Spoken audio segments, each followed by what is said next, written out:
The little girl stood frozen, her tiny hands clutching a ragged teddy bear. Her wide, tear-filled eyes locked on the homeless man slumped against the crumbling brick wall. His face was a map of weathered lines, his hands trembling as he cradled a cardboard sign scrawled with the words, "Lost everything. Please help." "Do you think God loves you?" she asked, her voice trembling yet impossibly steady for a child so young. The man's head jerked up as though the question had struck him like a thunderbolt. His hollow eyes met hers, and for a moment, it seemed he might cry. Instead, he chuckled, a low, gravelly sound that carried no humor. "God," he rasped, his voice raw with exhaustion.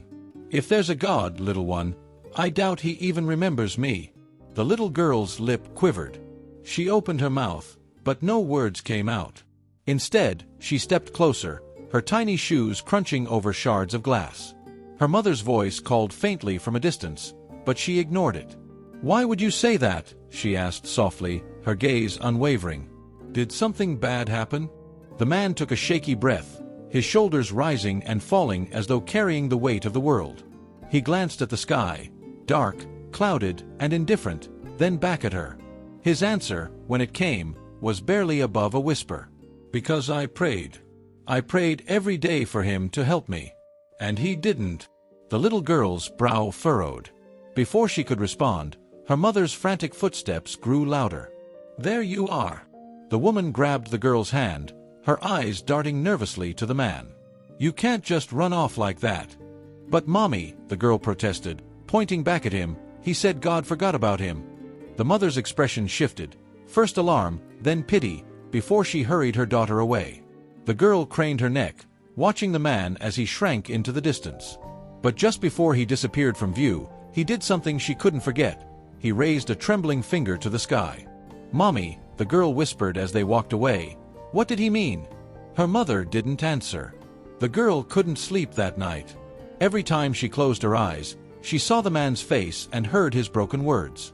What if God had forgotten him? What if he forgot others too? Tomorrow, she decided, she would go back, and she wouldn't leave until she found out the truth. The next morning, the little girl sat at the breakfast table, poking at her cereal with a spoon. Her mother was busy cleaning up, humming along to the soft tunes of a morning radio show. "Mommy," the girl said hesitantly, "can we go back to the place we were yesterday?" Her mother turned, wiping her hands on a dish towel. "What place, sweetie?" "Where the man was," the girl said softly, looking down at her bowl. "The one who said God forgot about him." The woman froze, her face clouding with worry. "We shouldn't bother him, sweetheart. He's going through something very hard."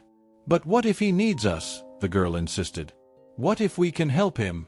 Her mother crouched down, taking her small hand. "Honey, sometimes people like him need more than we can give. It's sad, but it's true." The girl's lip trembled. "But what if we don't help him and no one else does?" The mother hesitated, clearly torn. Finally, she sighed. "We'll see."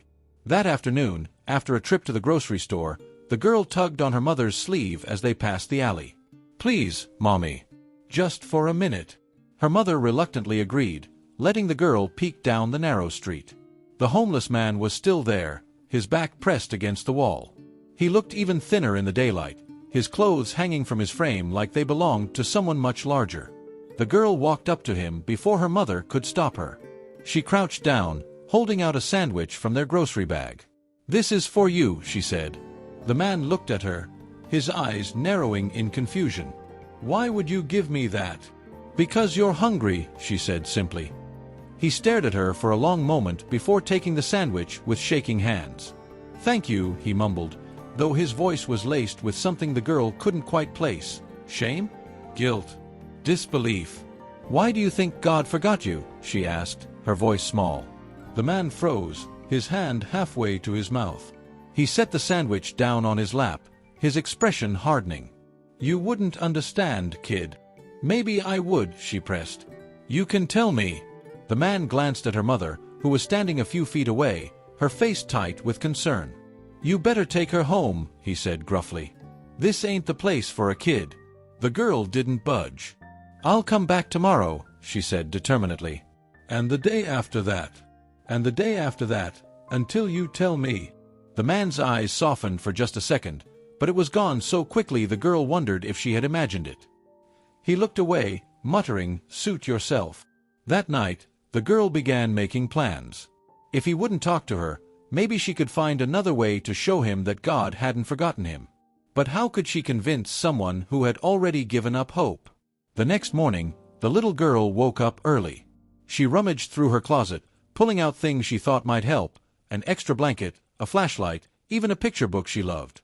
She crammed them into her backpack and waited by the door, practically bouncing with impatience.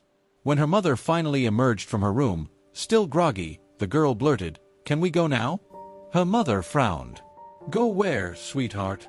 "To see him," the girl said, as if it were the most obvious thing in the world. The mother sighed, rubbing her temples. "Sweetheart, I don't know if that's a good idea." "Please, Mommy," the girl pleaded, her eyes wide. "I just want to make him smile. I want him to know someone cares." The woman hesitated. She looked at her daughter, at the earnestness in her face, and knew this wasn't something she could just brush off. Finally, she relented.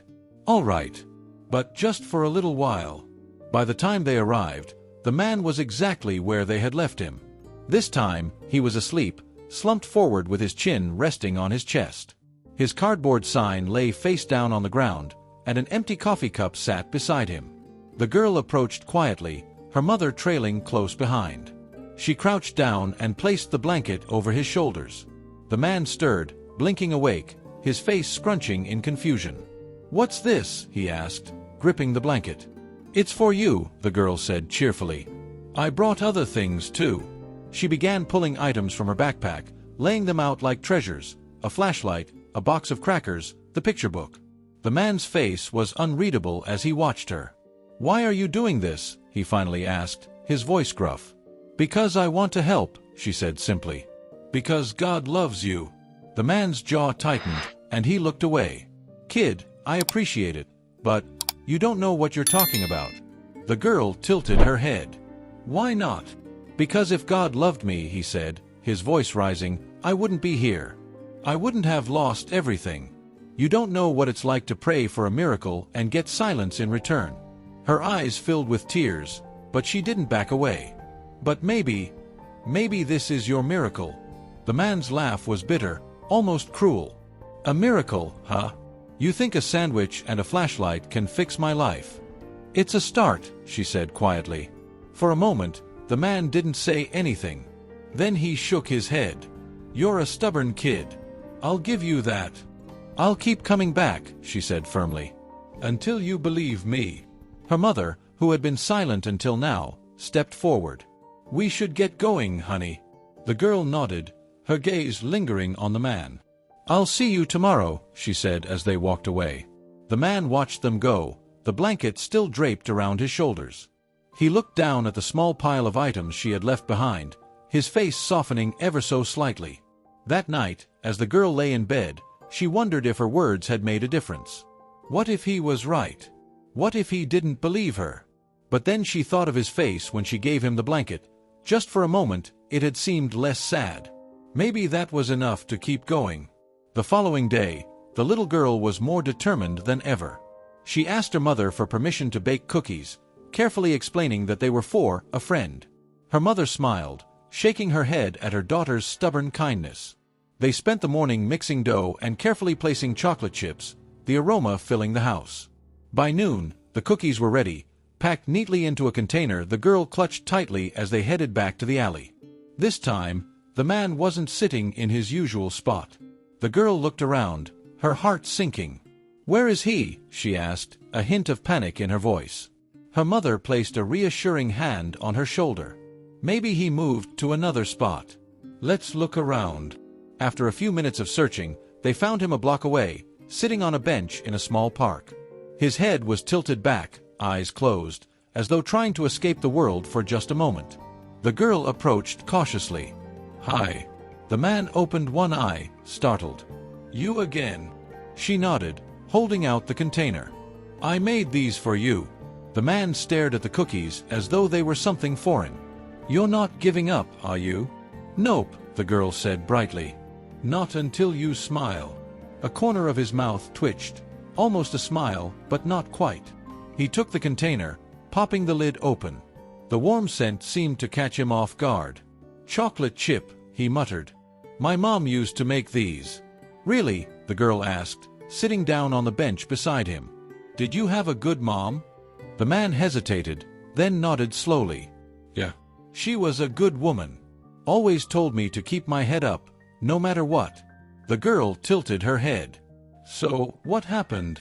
His face darkened, and he looked away. "Life happened, kid. Bad decisions. Wrong people. And when things got bad, they just kept getting worse. I couldn't stop it." "But maybe you can now," she said quietly. The man snorted. "You don't just fix a life like mine with cookies and kind words." "You don't know that," she said, her tone gentle but firm. "Maybe you just haven't tried yet." The man took a bite of a cookie, chewing in silence. His expression softened, but his eyes remained distant, locked on memories that clearly haunted him. "I prayed," he said after a long pause. "I prayed every day, just like my mom taught me. But nothing ever changed." "Maybe the change was slow," the girl offered. "Maybe it's starting now." The man shook his head. "You're a dreamer, kid." "No," she said, her voice steady. "I just believe in second chances." For a moment, he didn't say anything. Then he reached into his pocket, pulling out a worn photograph. He handed it to the girl. It was a picture of a younger man, full of life, holding a little boy who couldn't have been more than 3 years old. "That's my son," he said softly. "Haven't seen him in 5 years." "Do you miss him?" the girl asked, her voice barely above a whisper. "Every day," he replied, his voice cracking. "Then why don't you try to find him?" The man let out a bitter laugh. "He doesn't need a father like me." "Maybe he does," the girl said. "Maybe he's waiting for you." The man didn't respond, his eyes glued to the photograph. The girl left the cookies with him, her heart heavy with the weight of his story. As she walked away, she turned back and saw him still staring at the picture, lost in thought. Maybe, just maybe, she had planted a seed. The next morning, the little girl woke with a renewed sense of purpose. As she got ready, she thought about the photograph the man had shown her, the boy's bright smile, the man's younger, hopeful face. She couldn't shake the feeling that they belonged together. When they reached the park, he was there, sitting on the same bench, the blanket draped over his shoulders and the empty cookie container resting beside him. He looked up as they approached, a mixture of surprise and something else, gratitude, flickering across his face. "You're back," he said gruffly. "Told you I wouldn't give up," she replied with a grin. The girl sat down beside him, her small legs swinging. "Have you thought about it? Finding your son?" The man sighed deeply. "It's not that simple, kid. He probably doesn't even remember me." "Do you know where he is?" she pressed. "Last I heard, he was with his mom, living in Seattle." "But that was years ago," he said, his voice tinged with regret. "Then why don't you go there?" she asked. The man hesitated, his fingers tightening around the blanket. "I wouldn't know where to start. And even if I found him, what do I say?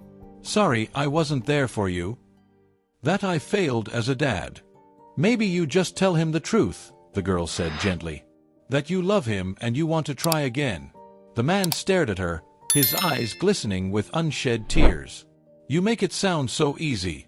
"It's not," she admitted. "But I think it's worth it." For the first time, the man didn't argue. He just nodded slowly, as if her words were beginning to make sense. As they sat in silence, the girl pulled out a piece of paper and a crayon from her backpack. "Here," she said, handing it to him. "Write him a letter." "A letter?" he asked, startled. "Yeah," she said. "Tell him how you feel." "I'll help you." The man hesitated, then took the crayon and paper. His hands trembled as he began to write, the words coming haltingly at first. The girl stayed by his side, offering encouragement whenever he paused. By the time he finished, the letter was short but heartfelt. He read it aloud, his voice breaking on the last sentence. "I hope one day you can forgive me and let me be a part of your life again." The girl beamed. "That's perfect." He shook his head. "Even if I mail this, what if he doesn't respond?" "What if he does?" she countered. "You'll never know unless you try." The man folded the letter carefully and tucked it into his pocket. "You've got a lot of hope for someone so little." The girl smiled. Maybe you just need to borrow some. As they left the park, the man sat alone, staring at the folded letter in his hands. For the first time in years, a spark of possibility flickered in his heart. Could this really be the first step toward finding his son? The next day, the little girl practically dragged her mother out of the house, eager to see if the man had mailed the letter. When they arrived at the park, he was standing near the bench, pacing nervously with the letter in his hand. He looked up as they approached, his expression a mix of relief and anxiety. "Did you mail it yet?" the girl asked, her eyes wide with anticipation. The man shook his head. I don't know if I can." "Why not?" she asked, tilting her head.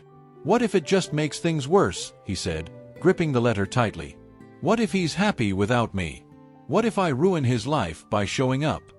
The girl stepped closer, her small hand resting on his arm. "But what if he's waiting for you?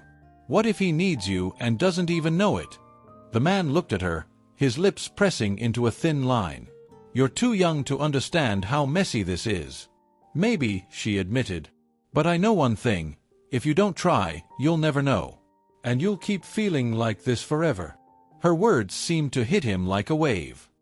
He took a deep breath, his shoulders sagging. "All right," he said finally. "I'll do it." The girl's face lit up. "Really?" "Yeah," he said, though his voice was unsteady. "There's a post office a few blocks away. I'll mail it today. Can we come with you?" the girl asked eagerly. The man hesitated, then nodded. "Sure." The three of them walked together to the post office, the man clutching the letter like it was a lifeline. When they arrived, he stared at the mailbox for a long time, his hand hovering over the slot. "What if this is a mistake?" he murmured. "It's not," the girl said firmly. "You're doing the right thing." With a deep breath, the man slid the letter into the mailbox. As it disappeared, he let out a shaky laugh, rubbing his hands over his face. "Well, it's done." The girl grinned. "I'm proud of you." The man looked at her, his expression softening. "You've got more courage in that tiny body than most people I've ever met." The girl beamed, but her smile faltered when she saw the tears in his eyes. "Are you okay?" He nodded, though his voice was thick. "I haven't felt this much hope in a long time." As they walked back to the park, the man seemed lighter, as though a weight had been lifted off his shoulders. "You know," he said, "you might just be my little miracle." The girl smiled. "Maybe I'm just here to remind you that God hasn't forgotten you." The man didn't respond immediately. Instead, he looked up at the sky, the faintest trace of a smile on his lips. That evening, the man lay awake in his makeshift shelter, replaying the day in his mind. For the first time in years, he found himself praying, not for a miracle, but for the strength to face whatever came next. Would his son respond? And if he did, what would he say? A week had passed since the letter was mailed, and the man had returned to the park every day, sitting anxiously on the bench where the little girl first found him. Each day, she and her mother came by, bringing food, small gifts, and most importantly, hope. The girl always asked the same question, "Did you hear anything yet?" And each time, the man would shake his head. "Not yet, kid." But today felt different. He sat fidgeting, his heart pounding as he glanced at the people passing by, hoping one of them might be a messenger, a sign, or maybe even him. The little girl arrived as usual, skipping over with a cheerful hi. Her mother followed behind, a warm smile on her face. "You seem nervous today," the girl said, sitting down beside him. The man let out a shaky laugh. "It's just, I keep wondering if today might be the day." "It will be," she said confidently. "You just have to believe." Before he could respond, a figure approached, holding an envelope. The man's heart leapt as the stranger stopped in front of him. "Are you Mr. Walker?" the delivery man asked. The man nodded, his hands trembling as he reached out. The envelope was worn, as though it had been handled carefully but often, and the handwriting on the front was unmistakable, his son's. The girl gasped.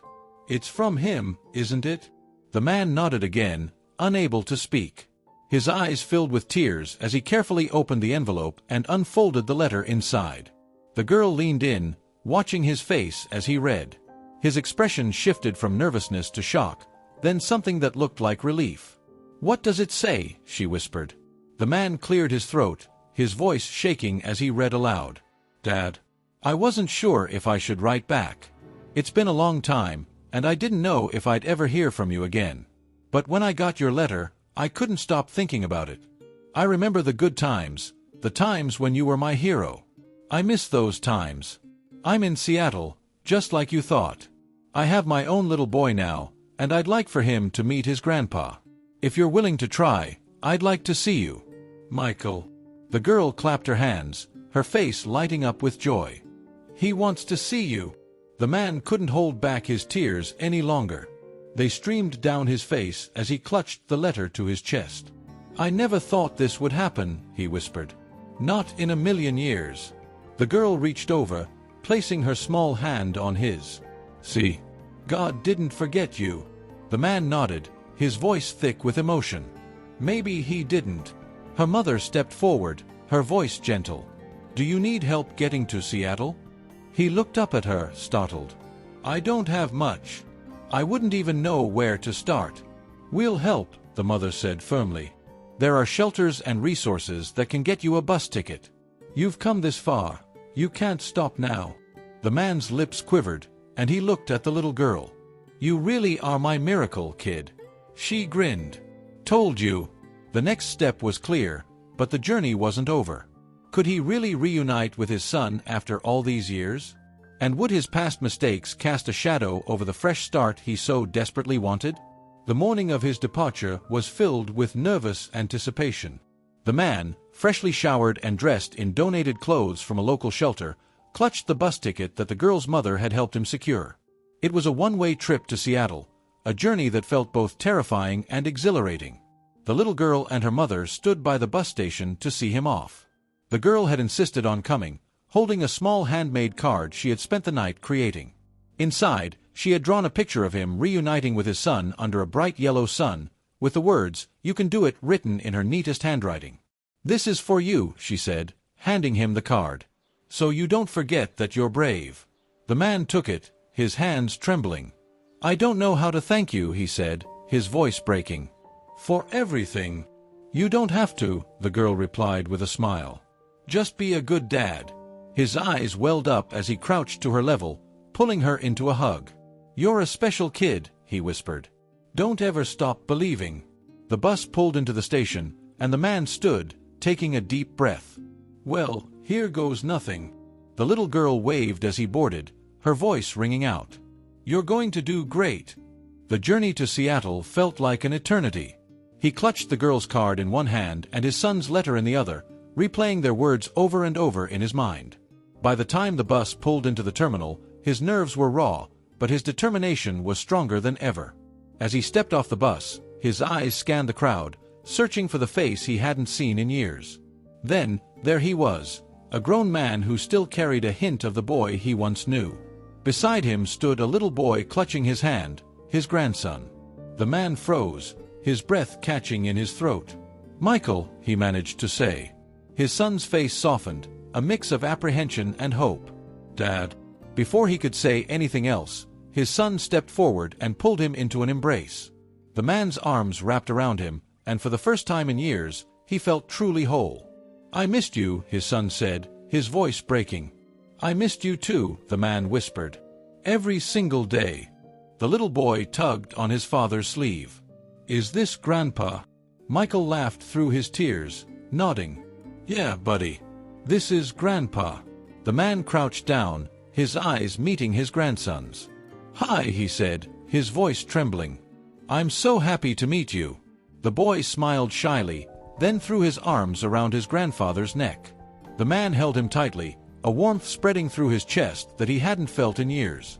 Later that evening, as they sat around the dinner table in Michael's home, the man shared stories of his journey and the little girl who had refused to give up on him. He pulled out her card, showing it to his son. She saved me, he said simply. She reminded me that it's never too late to start over. Michael smiled. She sounds like a special kid. She is, the man said, his voice filled with gratitude. And so are you.